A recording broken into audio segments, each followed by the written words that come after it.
एक आदमी अचानक नींद से जागा और पाया कि एक विशाल चींटी उसके पैर की अंगुली चबा रही थी। अभी उसने उसे भगाया ही था कि अंधेरे में एक और बड़ी मकड़ी निकल आई। यह कोई अजीबोगरीब दुनिया नहीं थी, बल्कि आदमी को एक अजीब बीमारी हो गई थी। उसका शरीर रहस्यमय तरीके से कीड़ों से भी छोटा हो गया था। पहले जो छोटे और हानिरहित जानवर थे, अब सभी जानलेवा शिकार बन चुके थे। जेसन का पहले एक खुशहाल परिवार था। उस दिन वह अकेला समुद्र के किनारे तैरने गया। जब वह पानी पर तैरते हुए ऊपर देखता है तो उसने देखा कि सफेद बादल सर्पिल की तरह धीरे धीरे घूम रहे हैं। एक ठंडी लहर उसके मन में उठती है। जेसन को गहराई से एहसास हुआ कि वह इस विशाल दुनिया में कितना छोटा है। उसी दिन से उसने महसूस किया कि कुछ बदल रहा है। सबसे पहले शावर का सिर ऊंचा लगने लगा और उसकी पहले तंग लगने वाली शर्ट अचानक बड़ी हो गई। शुरू में जेसन ने इसे अनदेखा किया, लेकिन एक हफ्ते बाद उसने देखा कि शर्ट पूरी तरह पहनने लायक नहीं रही। क्या मैं मोटा हो गया हूँ? जेसन को और भी अजीब महसूस हुआ। वह तुरंत अस्पताल गया। वहाँ उसने पाया कि उसकी हाइट 1.8 मीटर से घटकर 1.76 मीटर हो गई थी। डॉक्टर ने कहा कि यह सामान्य है, उम्र बढ़ने पर हड्डियां और मांसपेशियां सिकुड़ती हैं। लेकिन जेसन इस जवाब से संतुष्ट नहीं था। छोटे छोटे संकेत रोजाना बता रहे थे कि वह तेजी से छोटा हो रहा है। 20 दिन बाद जब वह नहा रहा था तो उसकी घड़ी हाथ से फिसल गई। तब उसे एहसास हुआ कि वह अपनी पत्नी से आधा सिर छोटा हो गया है। उसने तुरंत अस्पताल जाकर पूरी जांच करवाई, पर सभी टेस्ट नॉर्मल आए। उसकी हाइट अब 1.65 मीटर थी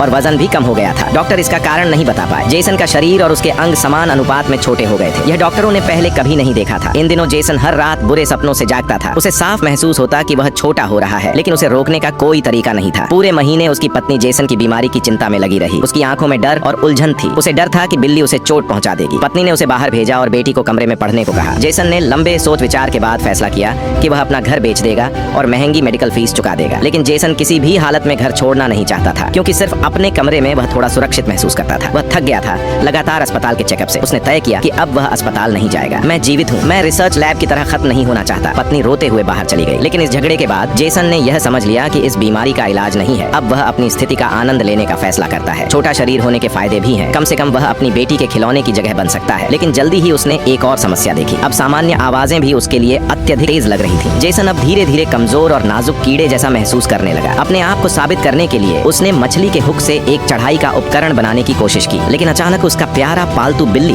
विशालकाय बन गया। जेसन डर के मारे कांप गया और पेट पर चोट लग गई। उसने खून लगी कपड़े उतारे और देखा कि बिल्ली अपने पंजे फैलाकर हमला करने के लिए तैयार है। जेसन ने पास की सुई उठाई और अलमारी के नीचे छिप गया, लेकिन बिल्ली ने पंजा शनाया। जेसन पीछे हटते हुए गिर पड़ा और अंधेरी बेसमेंट में पहुंच गया। सिंघाव नीचे प्लास्टिक की चादर बिछी थी, इसलिए सिर्फ सिर थोड़ा चोटिल हुआ। जेसन गायब हो गया। वह चारों तरफ खोजने लगा। उसकी चिल्लाहट पत्नी के कानों में केवल हल्की चींटियों की आवाज जैसी लग रही थी। उसने जेसन के खून लगे कपड़े देखे और सोचा कि बिल्ली ने उसे खा लिया। किसने किया? यह असंभव है। पत्नी गुस्से में चली गई। जेसन खुद को मरा हुआ महसूस कर रहा था। इस आकार में वह बड़ी सी सीढ़ी भी नहीं चढ़ सकता। उसने एक फटा कपड़ा लपेटा और बेसमेंट में पानी और खाने की तलाश शुरू की। वह जानता था कि पानी की टंकी का पाइप लीक कर रहा है। यह उसे पानी और चोट साफ करने का मौका देता है। वह एक ठंडी अंधेरी रात वहीं गुजारता है। अगले दिन जेसन बाहर चिल्लाने लगा। उसे एहसास हुआ कि चाहे वह कितनी भी मेहनत करे, ऊंची सीढ़ी चढ़कर भी बेसमेंट का दरवाजा नहीं खोल सकता। जेसन ने नया रास्ता खोजने की ठानी। उसने कोने में आधा चाक देखा और पूरे जोर से सीढ़ी के पास अपने नाम लिख दिया ताकि कोई ध्यान दे। काम खत्म करके जेसन खाने की तलाश में गया। उसे याद आया कि कुछ दिन पहले उसने कोने में मक्खन और चीज रखा था। वह सुई से चींटियों को भगाकर खाने की तैयारी करने लगा। जेसन ने ऊपर की चींटियों को भगा दिया, लेकिन उसने तुरंत खाना नहीं खाया। पहले उसे ऊपर के जाल को सक्रिय करना था। उसने एक लोहे की कील उठाई और स्प्रिंग पेडल पर जोर से मारा। जब माउस ट्रैप काम करने लगा, जेसन बेताब होकर एक टुकड़ा चीज उठा लिया। जैसे ही वह उसे छक रहा था,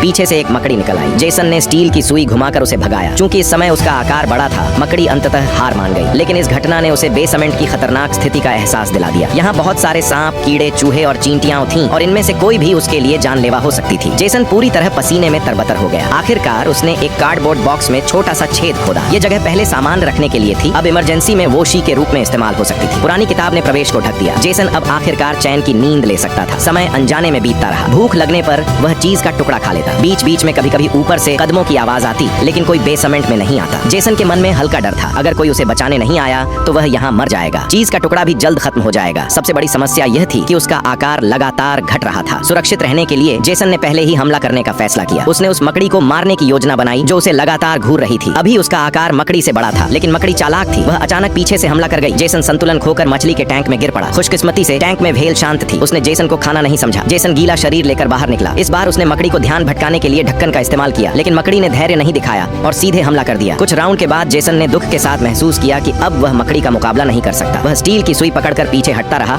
और जल्दी ही कोने में फंस गया। महत्वपूर्ण क्षण पर उसने जमीन से लकड़ी की छड़ी उठाई और मकड़ी पर जोरदार वार किया। मकड़ी डरकर पीछे हट गई और धीरे धीरे अंधेरे में गायब हो गई। शक्ति वापस आने के बाद जेसन ने कागज और छोटी लकड़ी उठाई। कई बार दौड़ने के बाद उसने अंततः एक छोटी आग जलाई। गर्मी का एहसास हुआ और जेसन ने थोड़ी सुरक्षा महसूस की। अब वह सोच रहा था कि शायद मकड़ी पास नहीं आएगी, लेकिन अकेलेपन की रात में वह अपनी बेटी को याद करता रहा। 20 दिन बीत गए। जेसन रोज कसरत करता रहा, लेकिन उसका शरीर फिर भी लगातार छोटा हो रहा था। बेसमेंट का दरवाजा आखिरकार खुल गया। बाहर उसकी पत्नी और बेटी नहीं, बल्कि रियल एस्टेट एजेंट आई। जेसन दर्द से अपने कान दबाए, यहाँ तक कि इंसानों के कदम की आवाज भी उसके कानों के लिए ज्यादा तेज थी। अंधेरा फिर लौट आया। जेसन ने स्थिति को समझा। शायद उसकी पत्नी घर बेचने की तैयारी कर रही थी। अब वह कभी बेसमेंट में वापस नहीं जाएगा। तभी पीछे से हल्की आवाज आई। एक मच्छर निकट आया। जेसन तैयार हो गया। मच्छर बस एक बार घूमा और बाहर उड़ गया। यह उसे याद दिलाता है कि अब उसका आकार मच्छर से ज्यादा नहीं है। शायद वह खिड़की के जाल से बाहर निकल सकता है। उसने सामने खिलौने के सैनिक देखे। जेसन जानता था कि यही उसका एकमात्र रास्ता है। खाने के बाद उसे एहसास हुआ कि छोटे आकार के भी फायदे हैं। कड़ी मेहनत के बाद वह मेज तक चढ़ गया और सिर बाहर निकाल कर देखा। नीचे गहरी खाई जैसी थी। जेसन ने सिर हिलाया और ध्यान से कूदकर दीवार के फट में पहुंच गया, लेकिन कुछ कदम आगे बढ़ते ही सामने जाल दिखाई दिया। जेसन सोचा कि चुपचाप गुजर जाएगा, लेकिन उसके कंधे ने जाल को छू लिया। मकड़ी तुरंत उसे महसूस कर गई। जेसन के माथे पर ठंडा पसीना टपका। विशाल मकड़ी के सामने वह पीछे हटता गया। जैसे ही मकड़ी हमला करने लगी,